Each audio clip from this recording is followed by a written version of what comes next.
If you want to live with more courage and go after the life you want, let me tell you the craziest conversation I've had. It happened 7 years ago, and this guy said 7 words to me that changed everything. It was like having CPR paddles attached to my brain. As a result, I quit my multi-six-figure job as a dentist, went all in on becoming an entrepreneur and a writer, ended up attracting over 250,000 followers, built a 7-figure business. Now I'm traveling the world, writing a book, learning Spanish, all because of this one conversation I had. And when you hear the lesson, I guarantee to you, it will change the way that you think forever. So grab yourself a cup of tea and let's dive in. So it happened in July 2019. I'm standing in my dental surgery and I'm staring at my patient in stunned silence. He's sitting there staring back at me because he's just said those words that hit me like a truck. Because this day, like most days when I was a dentist, I was running late, I was busy, I was stressed. And when he came walking into the surgery, he can barely walk. He's hobbling in, he's holding his arm. I'm smiling through gritted teeth, and all I'm thinking is, come on, man, get in the chair. Let's go, let's go. So he was 33, but he looked much older. He had the face of a man that had been in chronic pain for a long time, and he had lost control of the right side of his body. So I helped him climb onto the dental chair, and I'm thinking to myself, this must be a stroke. But actually, it was something much closer to home, because when I was taking his medical history, he told me that he was diagnosed too late with a rare brain tumor. And my heart went out to him because actually when I was younger, I had something very similar happen. When I was 16 years old, I had a bad back and I went in for a scan, and completely by chance, they had found a little shadow at the top of the x-ray. And so I was called back in again and actually had another scan. They're like, hey, this is gonna be really screwed up what we tell you, but you have a brain tumor. And it was screwed up, but they did also tell me that if by 30 years old, if they didn't find it, I'd be permanently disabled. I mentioned this to my patient. I was kind of doing it just to help build rapport. It's like, hey, look, I get it, that's. And so he asked me, he's like, oh, well, what did you have? And I explained that as a kid, we're not sure how, that I had broken my neck in 4 places. And then they ended up finding this tumor, and it was called an Arnold-Chiari malformation with a syringomyelia. And as I said it, he just started chuckling in disbelief. He was like, man, I had the exact same thing. And we were both shocked, right? Because I'd never met someone who had had the similar thing, and we were just staring at each other, and we ended up comparing scars. And it was almost like we were like a crippled comrade. There was like an instant affinity as a result. But then the conversation took a really uncomfortable turn because he asked me, he was like, well, how are you now? And this guilt just hit me at the pit of my stomach, because here I was trying to, build a bond with my patient, and actually we were nothing alike. We were miles apart. And so I began to sort of stumble over my words. I was like playing it down. I was like, oh, I'm good.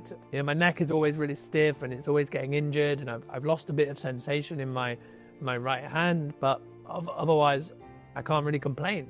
And when I told my patient this, he looks down at his feet and he whispers, he's like, my life is ruined. I'm in constant pain. My body has been shutting down, and like the reason that I'm here is that I can't brush the left side of my mouth anymore, and so all my teeth are rotting on that side. And then he looked up at me and he said those 7 words that have completely changed my life since. And we're staring at each other, and he just says, you don't know how lucky you are. And immediately I open my mouth to reply. I'm uncomfortable, and I'm like, go to say something, and I have nothing to say.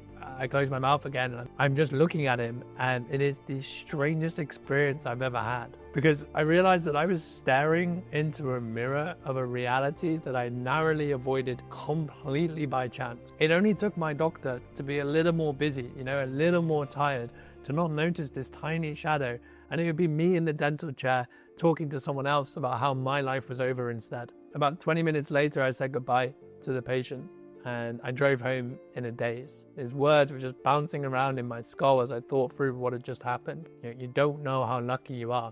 And he was right. I was alive, I'm healthy, I have a great job, I have friends, I have family, and yet here I was appreciating none of it.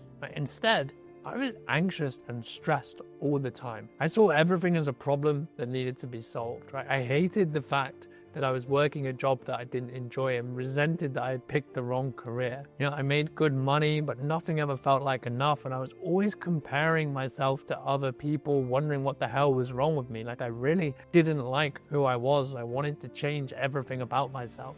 But You know, the only thing that was actually wrong in my life was my interpretation. Because there was a version of Kieran out there who would kill for the problems that I had. And yet, I never considered his perspective. It's like looking, you think you're in a pit, like looking upwards, desperate to climb out, without realizing that if you glance down, you have a beautiful view to enjoy and you have everything that you actually need. For the next 6 months, I ended up treating that patient every single week. And so I got this front row seat to what that diagnosis had done to him and what it could have potentially done to me.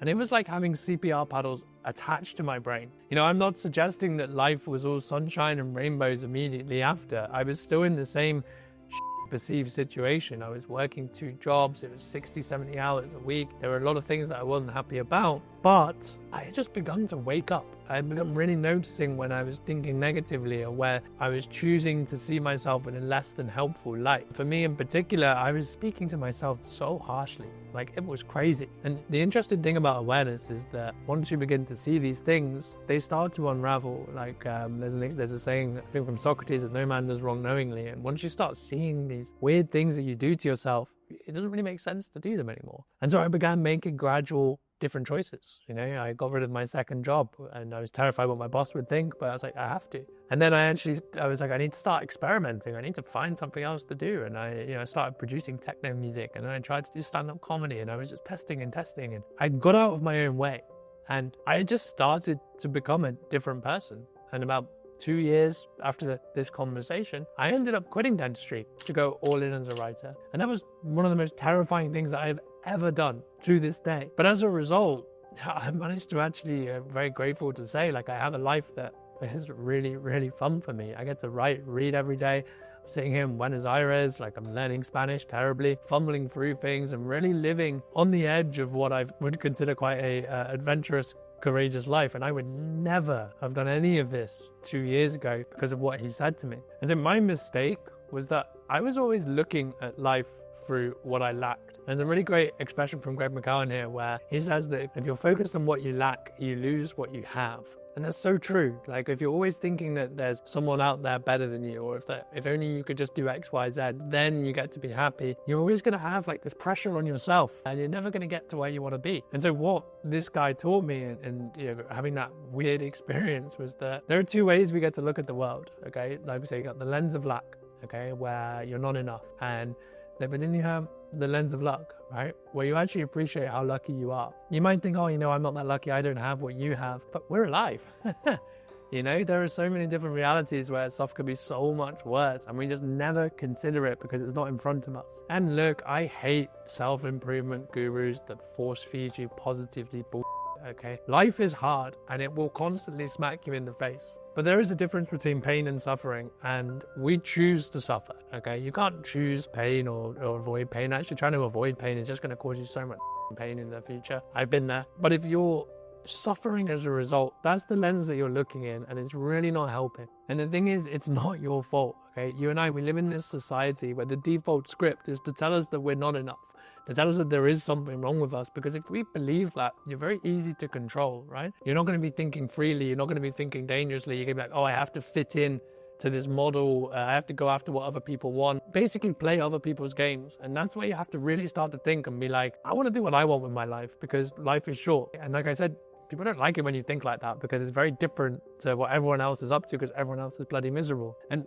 here's the thing, we kind of put ourselves down. You can actually see it being ingrained. So let me give you an example. I genuinely believe that I am the luckiest guy in the world for what had happened, but I also believe that you are too. Because if you stack up geography, history, like the point of time that we're in, the fact that you're then born healthy, the fact that you're watching this right now, like the odds are seriously stacked against you. And yet here you are. Every single day you are given this gift of life. You know, you could get trapped in a fire, you could get hit by a car, you could wake up with a terrible medical diagnosis. And when I say this in conversation to people in real life, you can see a physical revulsion. People are like, oh, don't say that, that's really bad. It's not bad, right? This is life. If you're avoiding the topic of death, death doesn't disappear, it just gets scary, okay? You're burying your head in the sand. Here's the truth. Death is the ultimate filter. Okay, when I looked at that guy, I was like, oh my God, I'm alive. Okay, and I'm gonna die someday, and I almost nearly did die. Act like I'm going to die someday. It's a very stoic principle, and it really gives you this different lens. So you start making bolder choices, you start being braver.